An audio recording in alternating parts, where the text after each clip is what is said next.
कारण काय आहे तर गृह मंत्रालय म्हणजेच पोलिसांकडून आता यांना आदेश दिल्या जातात। हे बघा, लाठीचार्जला आदेश दिला होता की नव्हता दिला याचे काही आपल्याकडे पुरावे नाही, त्यामुळे आपण बोलत नाही, परंतु एवढा मोठा लाठी हल्ला सरकारला माहिती नाही असं असण्याची शक्यता फार कमी आहे। तर एकूणच अशा प्रकारच्या घटना घडत गेल्या आणि महायुती अडचणीत येत गेली। खरं तर महाविकास आघाडीचं सरकार घालवून महायुती सत्तेमध्ये तर आली खरी। एकीकडे एकनाथ शिंदे मुख्यमंत्रीपदी विराजमान झाले, दुसरीकडे देवेंद्र फडणवीस यांनी उपमुख्यमंत्रीपद घेत असताना गृह मंत्रालय हे स्वतःकडे ठेवलं आणि त्यानंतरच्या काळामध्ये अजित पवारांनीही पक्षफोडी केल्यानंतर अजित पवारही या युतीमध्ये सहभागी होत ही अजित पवार, एकनाथ शिंदे आणि देवेंद्र फडणवीसांच्या भाजपची महायुती बनली। परंतु या महायुतीला आता काही गोष्टी मारक ठरत आहेत। महायुतीच्या सरकारला वारंवार संकटांचा सामना करावा लागतोय, परंतु या सगळ्या संकटांमध्ये एका गोष्टीचं साम्य दिसून येत आहे आणि तेच नेमकं काय हेच आपल्याला जाणून घ्यायचं या व्हिडिओच्या माध्यमातून। तर एकनाथ शिंदे, देवेंद्र फडणवीस आणि अजित पवार यांचं सरकार एकत्र काम करायला सुरुवात केली आणि करतंय ना करतंय तोवर यांच्यावरती एक मोठं संकट कोसळलं या सरकारवरती आणि ते होतं मराठा आरक्षण आंदोलनाचं।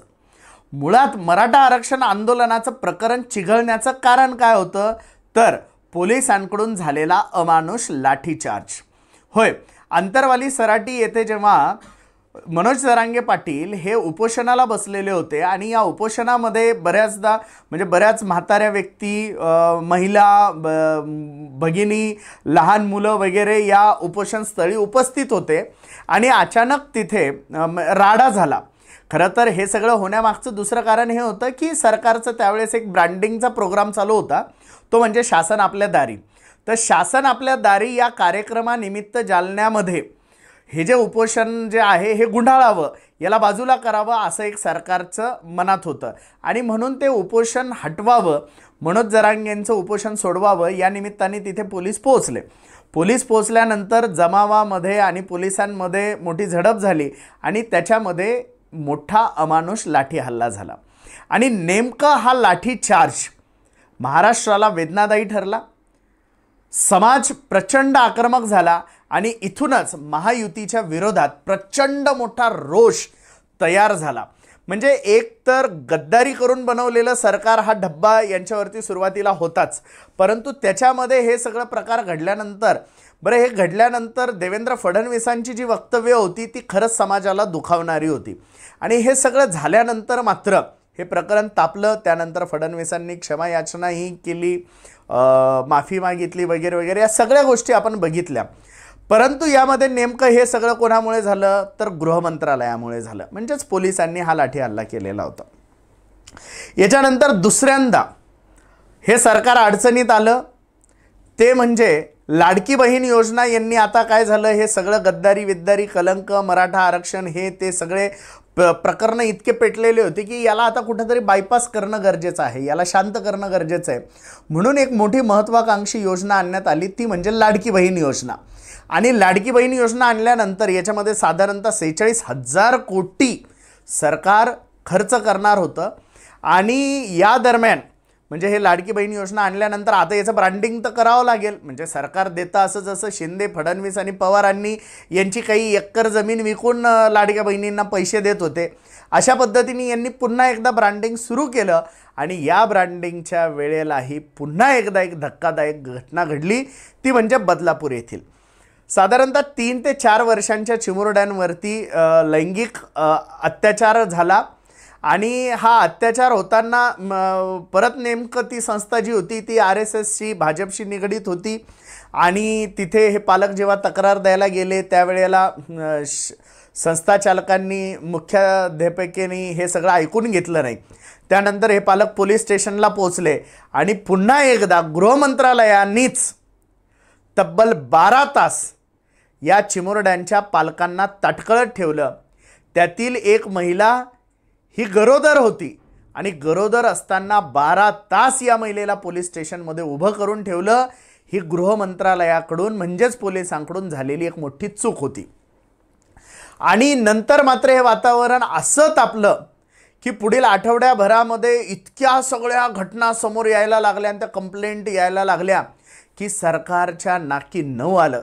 म्हणजे अक्षरशः बलात्काऱ्यांना पाठीशी घालणारं सरकार आहे का काय, अशी इमेज विरोधकांनी तयार करण्यामध्ये यश मिळवलं. आणि पुन्हा एकदा महायुती सरकार अडचणीत आलं, ते पुन्हा एकदा गृहमंत्रालयामुळे. म्हणजे उपोषणास्थळी हल्ला केला, गृहमंत्रालयाचं याच्यामध्ये अडचणीत आलं, म्हणजे त्यांच्यामुळे. यावेळेसही पुन्हा एकदा पोलीसच होते. आता तिसरी घटना जी होती, म्हणजे ती खरं तर याच्या आधी घडलेली होती, परंतु ही खूप मोठी घटना होती. पुण्यामध्ये एक रॅश ड्रायव्हिंगचं प्रकरण घडलं आणि त्याच्यामध्ये पोलिसांनी FIR करत असताना दबावाला बळी पडले. त्यानंतर ही केस गेली पुढे गेल्यानंतर त्यांना न्यायालयाने फक्त निबंध लिहिण्याची शिक्षा दिली. आणि इथे पुन्हा एकदा या सरकारची नाचक्की झाली. परंतु या FIR मध्ये लूपहोल सोडणारं कोण होतं, तर गृहमंत्रालयाचे पोलीस होते. म्हणजे फडणवीस जे बोंबलतात ना, आमचे पोलीस असे तसे, हे ते पोलिसांबद्दल आम्हाला शंका नाही आहे, परंतु पोलिसांना जे काम करायला लावणार आहे ना, त्यांच्याबद्दल 100% शंका आम्ही व्यक्त करू शकतो. आणि हे सगळं तसंच आहे ना. म्हणजे नंतर मग त्याच्यावरती गुन्हा दाखल झाला, मग ते वेगळी चार्जशीट बनली, मग त्याची आई जेलमध्ये, त्याचा बाप जेलमध्ये, आजा जेलमध्ये, मग सगळे प्रकरणं कसे उघडकीस आले एकाएकी. आणि आधी तर त्या पोराला असंच सोडलेलं होतं. आता हे कमी होतं का काय, म्हणून खुद्द चंद्रशेखर बावनकुळेंचं पोरग याच्या कारने अपघात घडला.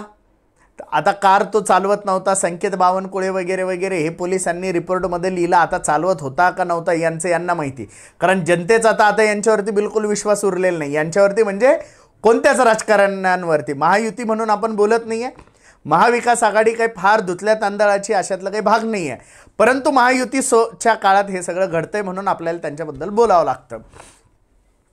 मग ते प्रकरण सगळं घडलं. त्या गाडीचा नंबर घेतला नाही पोलिसांनी. एरवी म्हणजे आपले फोटो काढू परेशान असणारे पोलीस एवढ्या मोठ्या अपघातामध्ये त्या गाडीला पकडत नाही, त्या गाडीचा साधा एक फोटो घेत नाही, त्या गाडीमध्ये कोण बसलं याची पूर्ण माहिती घेत नाही, आणि त्याच्यामध्ये संकेत बावनकुळे असतो.